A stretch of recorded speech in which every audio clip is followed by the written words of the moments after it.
The Minding Your Business podcast is brought to you by Brooks Brothers Consulting. Brooks Brothers Consulting, my brother and I, Philip, started this in June of 2013. We're very excited. Matter of fact, today we have an opportunity in another city here in Tennessee to work with a fairly large credit union. What we do is we provide leadership talent development for new and existing executives, directors, and managers.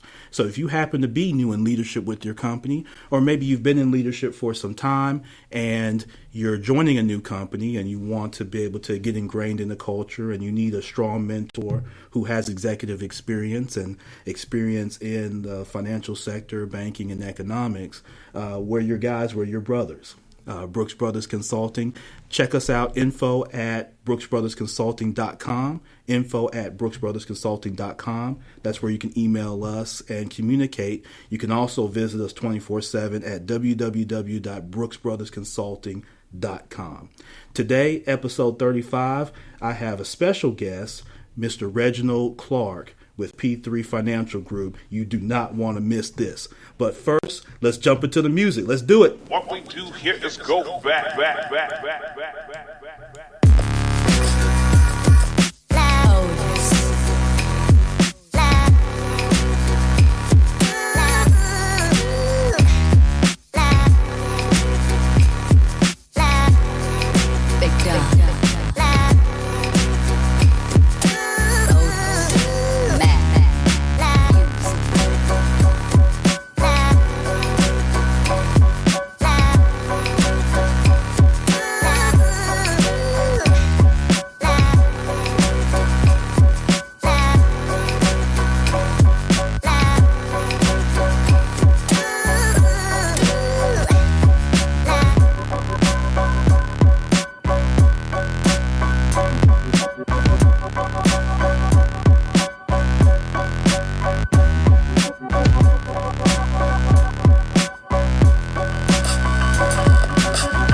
All right. I am your host, Ron Brooks, and you are listening to the Minding Your Business podcast, coming to you on a fantastic February 20th, 2018. Listen, it looks like spring's on the horizon. We had such a rough January here in Memphis, Tennessee. I've talked about this on other shows. The weather's been so crazy. Coming into 2018, we've had 75-degree days. We've had 15-degree days. I mean, it's been crazy. So it's pretty nice today. It's going to be about 70. And it's even better in here because I want to introduce our guest. But the Minding Your Business podcast you can find on Apple Podcast, iTunes, Stitcher, let's see, where else? YouTube, SoundCloud, Google Play Music, pretty much anywhere that you find podcast, you can find the Minding Your Business podcast. Make sure you download it, share it, leave us a positive review. Doesn't cost you anything, but really helps us be able to promote the show. And if you're interested in being a guest, be sure to reach out to me. We'll be shouting out those here on Facebook Live. And if you're listening on the podcast, make sure that you get with me, Ron at themybpodcast.com. So that's Ron at themybpodcast.com. So you see how quick I spelled that? See how I graduated from school. Everybody on Facebook Live. Hey, Marcus Stewart, he says what's up to our guest. And I want to get to introduction with him. Darnell Nims, what's going on? Yeah, just shouting everybody out. So, again, I'm very excited to introduce a brother that I've known for some time and been able to follow and have great respect for. We're both alumni of the University of Memphis, Go Tigers. And, you know, it's very interesting in, you know, when you look at, you know, people here in Memphis who've had the opportunity to go on and to achieve and still give back to Memphis. And this is a brother with his wife. They have a phenomenal business. They've been able to expand their business over time and not being able to see that. I remember first meeting with Reginald Clark with P3 Group, Financial Group here. And I remember first meeting with him when he was in the office and kind of almost like a one-man show. Exactly.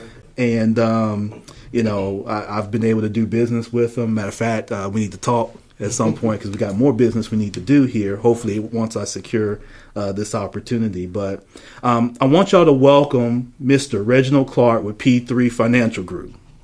Thanks for having me, man. Yeah. So, Reginald, let's get right into it. Okay. For those who may not be aware of who you are and kind of what you do, can you share with everybody kind of your background and kind of how you got to be here? Absolutely, man. I born and raised in Jackson, Tennessee, but I owe up the road. Very proud to be from Jackson. Yeah. East Jackson. So East those Jackson. from East Jackson would know. Right. We should be very proud to be from over there part of town. But yeah, man, came down to Memphis back in '92 to attend Memphis State. There you go. And I graduated from University of Memphis, however. Yeah. Thought I'd only be in Memphis for 4 years, but it's been over 20, 25 or some change, whatever it is now. Yeah. And but how I got into this industry where I am now, Ron, I was actually majoring in engineering.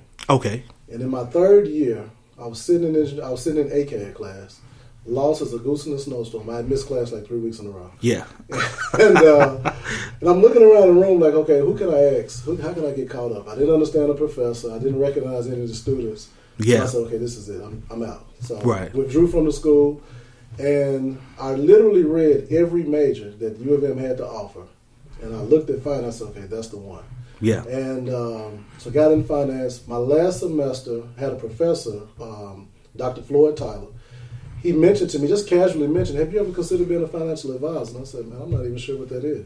Yeah. So he told me about a internship with Prudential. Okay. I got hooked up with Prudential, and I've been in the industry ever since. Yeah. So it was kind of at his recommendation that I ended up in this industry. Gotcha. And so P3, how did P3 come about as a result of that? So P3 started, actually I got started Prudential, but I went over to MetLife.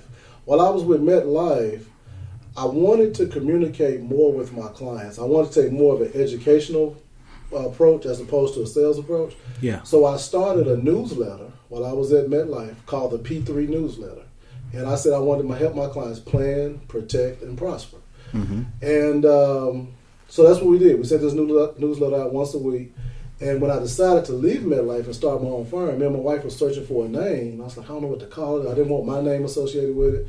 And she said, why not P3? So we went with P3 Financial Group. Okay. Mm-hmm. So take me to that day when you decide, because a lot of people that, whether you're watching on Facebook Live or you're listening to the podcast, some people struggle with that because they're at their job. They like the safety and security of that, kind of the regular paycheck that kind of comes in every other week for most people or once a month. So Reggie, what helped you kind of make that decision to transition and kind of do your own thing? Well, I will say this. It was one of the scariest days of my life, even now when I think back on it. But quite frankly, I was used to being broke.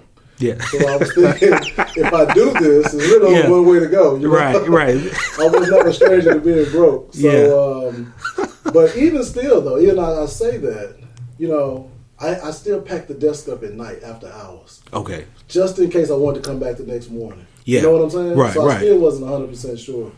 But I just knew that I saw, I didn't see it clearly, but I saw something bigger than what I was able to do there. Yeah. And I knew if I didn't go for it, I would never forgive myself. So I just had to go for it. Yeah. So I was scared. I was all of that, but I just had to go for it. It wouldn't leave me alone. Yeah. Mm-hmm. And so you get started with it. Did you have clientele when you first kind of got started, I did not, because I had signed a very strict non-compete clause. Okay. So I literally had to start over, unless those clients submitted a letter saying, "Hey, we do want you to continue to be our advisor." Sure. So I did have a few of those, but for the most part, I had to start over from scratch. Okay. Yeah. Start right I was working out of the town hall. Yeah. There you go. Out of Hickory Hill. Yeah. Okay. Mm-hmm. And so at what point did you kind of progress the business to kind of get your own office and kind of scale that way? It took about 3 months. I would meet clients originally at their home, their place of business, Starbucks, a hotel lobby, wherever I could. Yeah. And eventually got enough dollars together to get what they call an executive suite arrangement. Yeah. At the Ridgeways Business Center. Okay. And that actually gave me a better professional look without all the costs associated with it. Right. So I just kind of had to grow. I didn't, my mother unlike our current president, his father gave him a small loan of $5 million. Right. he said it was small. Small loan. Yeah, my mother loaned me $3,000, and that helped. That helped a lot. That helped put the lights back on. Right. And but yeah, so I was able to use that to help get the first office, and it was just me, just starting out. Yeah. And so what essentially do you help people with? I mean, is there certain products or services? Absolutely. Is it a certain mindset? Well, we start with the mindset before we even, we have a 10-step process. Okay. Products is step 9. Okay. Yeah. So we do a lot of stuff before we even get to product. Yeah. Because one, we have to try to frame, we try to see if you believe some of the things we believe. Some of the things that are going to go on with this economy, some of the things about where we are right now. And once we get a framework of that, then we progress down to showing you what it is we do. Mm-hmm. And then what we want to, and we're very secure in what we do. And what we understand is that we don't do everything for everybody. Okay. So we got to make sure that what you're looking for is in line with what we do. Mm. And if it's not, we can gladly refer people out to specific places to get things done. Gotcha. So after we move past that, then we get into where you are, what are you trying to make happen. Then I can find the products that'll best fit what you need to have to make that happen. Yeah, so a very kind of consultative kind of approach, it sounds like. Definitely.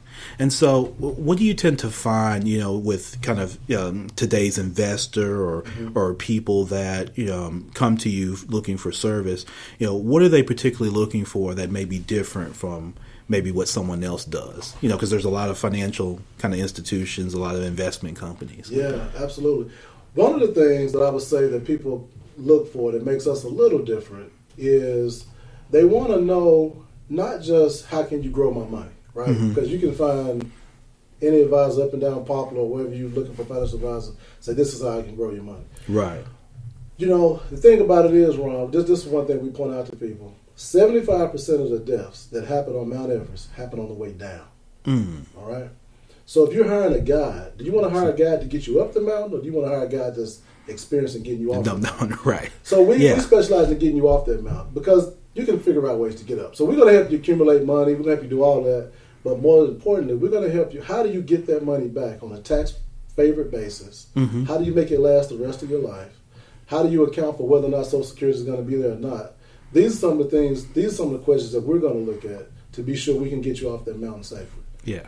It's easy to get up. It's easy to get up. Yeah. Mm-hmm. So how do you said you kind of start with a mindset, Reggie. So how do you, when someone comes to you and they don't particularly have that mindset, they may be short-term thinking, they may think in terms of how do I get, maybe certain material goods, so they may want to save to then make a purchase. Mm-hmm. And sometimes that's usually not an asset, that's a liability most of the time. So how do you work with someone like that may come to you, they may have money or maybe a little bit of nest egg, but their mentality is not quite right? Well, we're gonna help them see, first of all, that what we've identified, Ron, is that there are 3 different types of money. We have your accumulated dollars. That's the money, like you said, you've already saved. You have your lifestyle money. That's the money it takes to support your life, however that is. And you have what we call transfer dollars. Yeah. Usually, that's money you're transferring away either unknowingly or unnecessarily. Usually, Ron, unless a person has a spending problem, you can help them reach their goals by working with their transfer dollars and their accumulated dollars. Yeah. Now, for those people that do have a spending issue, then we may have to make some adjustments in their lifestyle. Sure. And that starts with, if I can't get it done in a couple of sessions, then I'm going to refer you out to somebody that's going to help you do that. Yeah. We really spend our time, most of our time is spent with people who kind of got a handle on that. Yeah. But if that's an issue for you, if I can't get it done in a few sessions, I know some people, they specialize in helping you nail down a budget and helping you really control your spending. Yeah. And they kind of prepare you to come back to us and say, okay, I'm ready now. That sort of thing. There you go. Mm-hmm. So in that same light, Reggie, for some of the folks who have seen, Bitcoin and some of the things that are kind of hot and sometimes sensationalized because of certain performances and a lot of media attention and things like that. What are some of your thoughts? Have people come to you concerning Bitcoin? And yes, quite a few. Quite a few. The thing about Bitcoin, I first heard of Bitcoin back in 2011. Mm-hmm. and I didn't understand it. Okay. And I never put my money. Two things I don't do with my money. I never put it where I don't understand it, and I never advise a client to put money somewhere where I don't already first have my money. Yeah. So as Bitcoin made this, historic rise, of course I learned more about it. But the point I kept trying to make to people is, by the time an investment is common knowledge on the streets, right, the money's been made. Right. I tell people that all the time too. And the blockchain technology, it's really ingenious. It really is. I would be hard pressed to believe, though, that Bitcoin has a lot of run left in it. And I could be wrong. Someone may archive this and say, wow, that guy was wrong. And I'll admit it. If Right. I was wrong, I'm like, wow, I missed that one. Right. I tell you, if it jumps up another whatever, I'm going to miss it. None of my money's there. Yeah. Yeah. And so, with that and some of the cryptocurrency, it's interesting how the attention that it got through kind of the last half of 2017. And I think the same way. If it's something I don't truly understand well enough that I can explain it in a simplified term, if it takes me a long time to explain it and I'm kind of bumbling around it, I don't feel comfortable doing much in it. That's why I'm on it. Yeah, excellent. So, so what are some of the things that people should maybe look at, for? What are maybe some best practices financially that people could look to as they go? A lot of people had great goals that they wrote down coming into 2018, and you hear it on social media all the time. They write their goals down. Yet now we're 45 days, 50 days into the year. Some people may have already fallen off the horse, which that's okay because you got time. Some people are really crushing it, and some people a little bit in between. From a financial standpoint, Reggie, what are a few best practices that you'd share with people? Some of those would be one of the ones I found that helped me the most, and has helped a lot of my clients, is giving your money specific jobs and duties to do. Here's what I mean by that. Don't keep all your money in one place. Yeah. And right now I'm talking about bill money, that sort of thing. Right. What I do is I have an account strictly for my bills. And I know down to within a few dollars, how much it's going to take each month to pay all those bills. So I just make sure on a monthly basis that's there. I don't put any extra dollars in there, though. Just bill money. Comes out, it gets drafted out. That way my mind is freed up to focus on making money and not just paying bills. That's done. So that's one thing. Dividing your money up between bill account, you got your investment account, you got your safety money, you got those different things. That's one of the best things that I did. And it wasn't an original idea. Somebody told me about it. Yeah. And I put it into practice. I said, man, this thing is really working. And so divide your money up, give it a specific assignment, let it do what it's going to do. But you have to give your money an assignment. Left alone, money's going to find something to do. Right. Every time. And that's interesting when you say that, kind of assign your money, because I think many people allow money to just control them and consume them. It runs them. Yes, sir. Because they don't, have any kind of control on it. They don't manage it very well.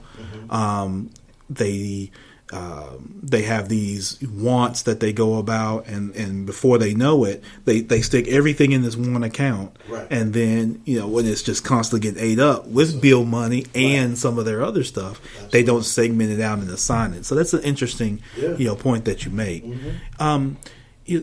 How do people, if someone were looking to connect with you, what kind of profile do they need to have? I know some people may listen to this podcast and they say, man, I love to get with Reggie, but I hate to waste his time. I don't have nothing but $5 to my name. Right. And, after I pay all these bills, I got just enough to get an order of fries and,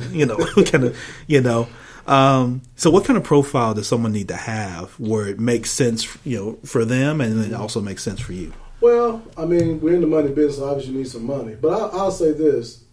If you're serious, let's say, for instance, if you don't have it, like you said, you got this $5, but you say, Reggie, I got a plan and a desire to get more, and I'm serious about what I'm doing. I'll sit down with you. No charge or anything, because I'm interested in connecting with people that's on an upward trajectory. So I say that to say you don't have to have, some people with my credentials will have firm minimums. They'll say, okay, if you don't have 100,000, you can't come in the door. Right. We're not that place. All right. We have the licenses to do that, but we don't do that. But my typical client, I'll kind of paint the profile of my typical client, is usually someone between the ages of 45, 65. Usually got quite a bit of discretionary income, investable assets of 50 to 100,000 as a baseline. Sure. That's my typical client. But like I say, I will have a conversation with anybody that's trying to make something happen. Yeah. Because someone did it for me. Yeah. You understand what I'm saying? That's awesome. That's awesome. So, we have Reginald Clark here with P3 Financial Group as our guest today. And so, Reggie, you've been able to expand the business, here over time. So talk about that. I know you're doing business in other cities and that kind of thing. How did that kind of come about? Well, my first expansion, outside of my clients kind of moving to different places, and then they would refer their coworkers in that area to me. That's kind of how my personal practice spread. But then my first advisor that was outside of Memphis was a fellow University of Memphis graduate as well. She reached out to me to actually mentor her, and she wanted to start her firm. And I said, well, I got something better than mentorship. How about we connect? Right. So that was the opening of the first office in Knoxville. Yeah. And then now one of my advisors here, who's doing very well, she's opened up a satellite office in Chattanooga. Yeah. And we're looking to do some things up in the Nashville area. Okay. Because of just what's happening there economically. Yeah. So it's just growing, man. But you know what? The thing about growth is always let the business dictate when it's time to grow. Don't try to force it. Yeah. Because if you try to force it, you're going to burn a lot of dollars that were not ready to be spent. Yeah. Let the business tell you when it's time to grow. Yeah, absolutely. And podcast listeners know I've shared a story, my own personal story of when I failed to do that. Okay. And I tried to force a round structure in a square hole, round peg in a square hole. And I tried to invest my way into forcing a business model to work versus allowing the market to kind of dictate that pathway. And so I've made that mistake. And so our podcast listeners are aware of from my folly that I've shared in a business in the past that I invested in that I put a lot of time and money into. And I found some pockets of success, Reggie, but I would have done much better. It was a great learning experience, though, so I don't count it as an L. Right. But it, looking back on it, if I had known that then, it would have been much better. Yeah. It'd been much better. So, so as you've done the expansion, what's next for P3 Financial Group? You seek what's kind of happening in the market, what's kind of happening with the economy. Some experts have suggested there were kind of, some people are kind of on the fence waiting to see what the Fed does with interest rates, when the next recession is going to come and that kind of thing. So, when you take all that into account, what do you see for P3? Well, I'm going to tell you, man, what we see, that's a very great question. What we see is something very unique happening over the next 7 years. Okay. And I'm speaking mainly about the new tax plan. Yeah. I hope all of your listeners get this. You all need a definite plan of action over the next 7 years of how you're going to take advantage of this tax plan. Because keep in mind, for individuals, it ends in 2025. Okay. 2026, all bets are off. So here's what's going to happen, Ron. It's just like running your own house. If you lower your income and you simultaneously increase your spending, you're going to have a problem. You got to pay for that. Right. So that's where we are right now. So right now, taxes are lower for majority of Americans. But when this thing comes back, we're calling it a tax tsunami. When it comes back, it's like, in the tsunami, the water goes out. It draws back. Yeah, exactly. This thing will come back with 30-foot wall taxes, I guarantee you. So smart money, what you want to do during this time period, you want to shift as much money out of pre-taxed accounts. You want to put them in a place when this thing comes back with huge tax implications. You want to be in a place where your money is free of that. So, because I could go on and on about that, but we're putting a lot of attention on that over the next 7 years to help people reposition those assets. Yeah. Because, and I'll say this: it's not an accident that right now, as a country, we owe $20.6 trillion in debt. Right. But we have $20.5 trillion in qualified plans, meaning money that's never been taxed. Okay. Let me make it even simpler: retirement accounts. Okay? Yeah. So this debt we owe, they're in their minds, they're securing it by your retirement account. Yeah. So if you can put that money somewhere that's going to be free of this wall of taxes, then you might want to exercise that option. Yeah. So we're putting a lot of attention into that over the next 7 years. What are some of those things that people use as kind of I don't know if you call them shelters or kind of whatever you use to protect? What are some of the vehicles that people use? You want to look at things like Roth IRA because that's after tax. Some companies may have Roth 401k that's after tax. Yeah, I've heard of that. Yeah, definitely. Believe it or not, there's particular things we can do inside the insurance industry. Yes, with some things that can help you in that regard as well. And you want to be, you want to hook up with someone that knows what they're doing to do these things. But I tell you, if you find somebody that knows what they're doing and how to do it, 8 years, 9 years, 10 years from now, you're going to look back and say, "Whoa, I'm really glad I made that move," because someone has to pay for the spending we're doing while we have less revenue. Right, exactly. Someone's got to pay for it. Yeah, and you know what? I had not thought about that. I did not, and that's typically you have that relationship between obviously spending and debt and that kind of thing. But it's interesting, Reggie. I had not thought about once it ends that it had a time limit. Yeah, I had not even heard that. So that's educating me. So now I'm sitting here thinking, that's not a long time in the grand scheme of things. If you think 2025, 2026 is really on the horizon. I mean, if you just think about it, when President Obama was elected, I mean that's 10 years ago. Exactly. So just think how quick 10 years went by. So those few years can come really quick. So that's kind of got my gears spinning too. So if someone wants to get in contact with you or with your organization, how should they do that? Couple of ways. You can, if you're a tech person, you like to text, you can text P3 to 76626, and you'll get my V card. It'll pop up. Or you can call our office, which is 901-209-4015. There's actually 401k, but we stopped saying that because people are having issues with that. Yeah. That's 209-401k. Yeah. You can email me, Reginald at P as in Paul, 3, financialgroup.com. Excellent. And so, do the people have to be located in Tennessee to do business with you? Okay. Not at all. My securities license is active in 11 states right now, and if you're in a state where I'm not active, if you're talking some business, it'll get active there real quick. Right. That's excellent. Hey, listen, Reginald Clark with P3 Financial Group, man, thank you, brother. I really appreciate you taking time. I know these are busy times for you during this time of the year when you've got tax time going and a lot of moving parts. But really, thank you, man. This has been great for me and blessed me just for this opportunity. Glad to be here. Glad to share with you. Glad to share with your listeners. Yeah. And much success to you, man, in your next chapter. Yeah, I appreciate it. Thank you so much. And so, listen, you all make sure that you share this podcast. You got a great value content here. And make sure you get in touch with Reginald Clark if you're serious about your mindset financially. He shared with you that he's willing to work with you, but you've got to bring the mindset and you've got to bring the value. And if you do that, Reginald and his team can be great advocates for you and bring great solutions to the table. So listen, thank you so much for listening. And you know what we do.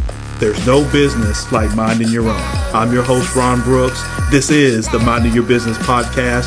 Catch us later this week where our guest will be Danielle Reed, a brand marketing strategist here in Memphis. You won't want to miss that one as well. Thank you so much. Top of the day to you.